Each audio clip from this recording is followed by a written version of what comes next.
பெருமக்கள் நடுவர் அவர்களுக்கும் மேடையில் அமர்ந்திருக்கும் சான்றோர் அவர்களுக்கும் இங்கே அமர்ந்து இங்கே இந்த நிகழ்ச்சியை காண வந்திருக்கும் அனைவருக்கும் எனது பணிவின் வணக்கங்களும் ஆலயத்தின் நாள் நல்வாழ்த்துக்கள். நடுவர் அவர்களே, எனக்கு முன்னாடி பேசின செல்வராஜ் சார் சத்தியமாக சொல்கிற வாழ்க்கையில் அவர் பண்ணிக்கவே கூடாது. நல்லா புரிஞ்சுங்க. தண்டனை கொடுத்துடலாமா?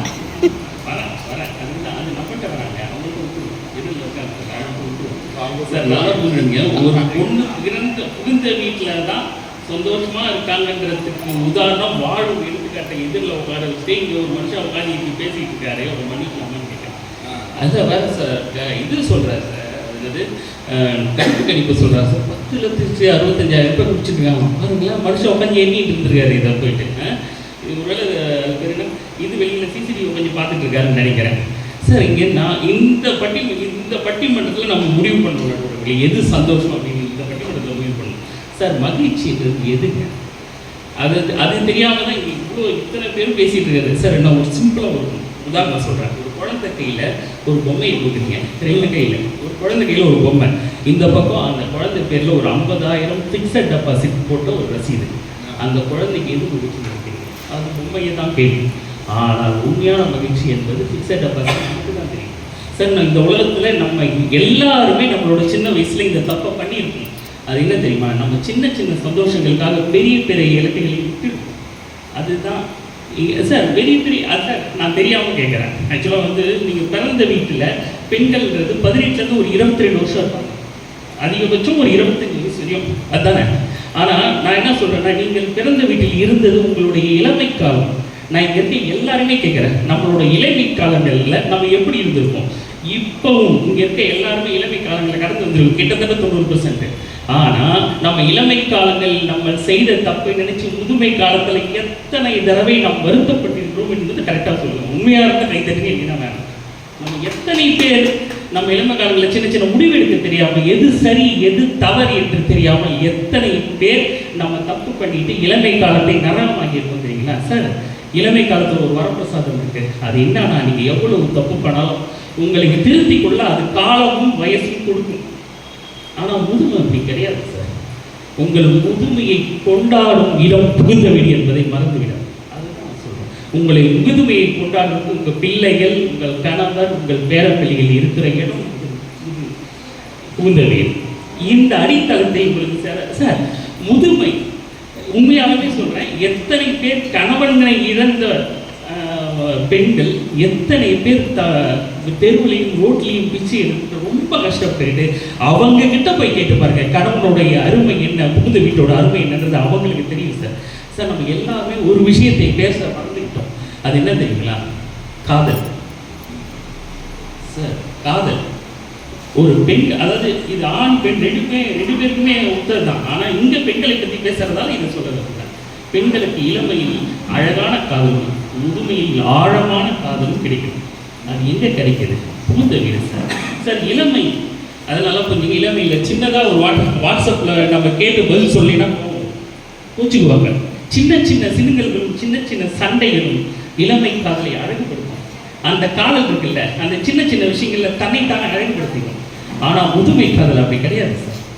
முதுமை காதல் நம்மளை பக்குவப்படுத்தும். புரியுது? அதாவது இப்பயும் சார் என் பொண்டாட்டி 60 வயசில் என் பொண்டாட்டிக்கு பிச்சுக்கு பிடிக்கணும்னு எடுத்துகிட்டு போய் கொடுக்குற கணவன்மார்களை பார்த்துருக்காங்க. என் பொண்டாட்டிக்கு பிரியாணி பிடிக்கும் அப்படின்னு வாங்கி தர்றவங்க இருக்காங்கல்ல சார். ஒரே ஒரு சின்னதாக எக்ஸாம்பிள். எங்கள் பாட்டி இறந்து போயிட்டாங்க. எங்கள் பாட்டி இறந்து ஒரு வருஷம் கழிச்சு எங்கள் தாத்தா இருக்காரு. தாத்தாவை ஹாஸ்பிட்டலுக்காக கூட்டிட்டு போகிறேன். கிளம்பிட்டு இருக்கோம். அவர்கிட்ட சொல்லி கிளம்புங்க, டைம் ஆகுது அப்படின்றோம். நீங்கள் யோசிச்சு பாருங்களேன். ரொம்ப அர்ஜென்ட்டாக ஹாஸ்பிட்டல் கூட்டு போயிட்டு அவர் உட்காந்து சட்டையை அயன் பண்ணிட்டு இருக்காரு. நான் கேட்குறேன், ஏன் என்ன இப்போ ஹாஸ்பிட்டலுக்கு அர்ஜென்ட்டாக போகிறோம், இந்த இடத்துல சட்டையை அயன் பண்ணுறது ரொம்ப முக்கியமா?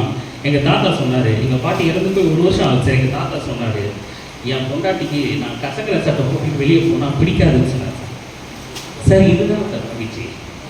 இதைத்தானே தேடிக்கொண்டிருக்கிறோம். எந்த மகிழ்ச்சி, எது மகிழ்ச்சி என்பதற்கு தொலைத்துக்கிட்டோம் சார். நான் சொல்கிறேன், பிறந்த வீடு என்பது ஸ்பெஷல், அதை நான் மறுக்கவே இல்லை. ஆனால் புகுந்த வீடு என்பது எசென்சியல், அதை நீங்கள் புரிந்து கொள்ள வேண்டும் சார். பிறந்த வீடு லவ்டு, ஆனால் புகுந்த வீடு நீடட். அதெல்லாம் புரிஞ்சுங்க. எங்கே நாம் சந்தோஷப்படுறோம் தெரியுமா? நான் எங்கு முக்கியமானவளா இருக்கிறேன், நான் எந்த இடத்தில் முக்கியமானவளா இருக்கேன், என்னை எத்தனை பேர் சார்ந்து இருக்கிறார்கள், என்னை நம்பி ஒரு கூட்டமே இருக்கு, ஒரு குடும்பமே இருக்கு சார். அதுதான சந்தோஷம். அதை தவிர எப்படி சார் அதை தாண்டி நீங்கள் எப்படி ஒரு மகிழ்ச்சியை யோசிக்க முடியும் நான் கேட்கிறேன் சார். புகுந்த வீடுன்றது 14 நம்பர் வீடு ஆஞ்சநேய கோயில் தெருவில் கடைசி வீடு அப்படின்ற ஒரு இடம் கிடையாது சார். புகுந்த வீடு, புகுந்த வீடு என்பது உங்கள் வாழ்க்கையை கட்டமைக்க போகிற இடம், உங்கள் தலைமுறையை உருவாக்குகிறீர்கள் புகுந்த வீட்டில். அதை மறந்து விட்டீர்கள் சார். ஒன்றும் இல்லைங்க, சிம்பிளாக எங்கள் வீட்டில் எங்கள் அப்பா அம்மா 24 hours சண்டை போட்டுருக்காங்க. எப்போ பார்த்தாலும் சண்டை. இதை வெளியிலேருந்து கேட்பது எனக்கும் ஒய்ஃபுக்கும் செம்ம கடுப்பாக இருக்கும். இன்னும் எப்போ பார்த்தாலும் சண்டை போட்டுருக்காங்க. எப்போ பார்த்தாலும் ஒரு நாள் டென்ஷன் ஆகி என்ன பண்ணிட்டேன், எங்கள் அப்பாவை போய் திட்டுறேன். இன்னும் நீங்கள் எப்போ பார்த்தாலும், ஏன்னா எல்லாருக்கும் அம்மா தான் பிடிக்கும் இல்லையா, அதனால் அம்மா மேலே அம்மா சப்போர்ட் பண்ண அப்பா போய் திட்டுறேன்.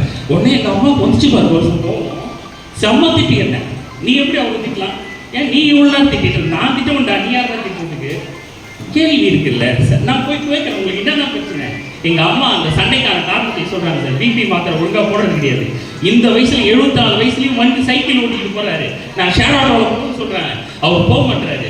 இந்த வயசுலையும் சைக்கிள் ஓட்டிட்டு போகிறாரு. சாப்பிட்றதுக்கு டைமுக்கு வர மாட்டுறாரு. நான் வெளியில் இருந்து பார்க்கும்போது இது வெறும் சண்டையாக மட்டும்தான் சார் தெரிஞ்சுது. அதை உட்கார்ந்து கேட்கும்போது அதுக்குள்ள ஒரு ஆழமான காதல் இருக்கு.